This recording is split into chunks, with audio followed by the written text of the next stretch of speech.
Hello mga besh! For today's video, it's a noodle day. So for our lunch, natay pansit canton kay nag-cravings ta og noodles. So when life gives you lemons, make some lemonades. Kana siya. Simple lang ang atong noodles, but with a twist.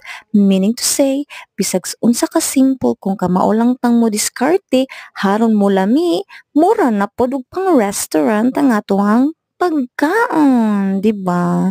So, pina-creative ra gyud ta dining dapit ang mga besh, kung ganahan lang gyud ta og kugi-kugi pod ta ginagmay, no? Ana lang, ukay-ukay to the highest level, inana day kumuluto mga besh. Kay ato man siyang stir fry, no? Dili man ta magtapol-tapol diri kay while lami ang resulta mga besh, inana na siya. And then ato na siyang drain later, no? And then wala din ako na video mga besh. Kana siya mo na mix-mix lang. Butangan po din na ako og onion spring mga besh ha, para lami ba. And of course, for dinner, naatay noodles soup. Kay ga-cravings lagi tag noodles besh.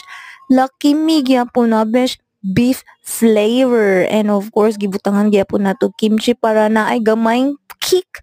Gamayng patid ba, halang-halang ginagmay, no? So, simple rang noodles besh, barato, pero mahimo ra siyang lami ug mahalon. Kaunta!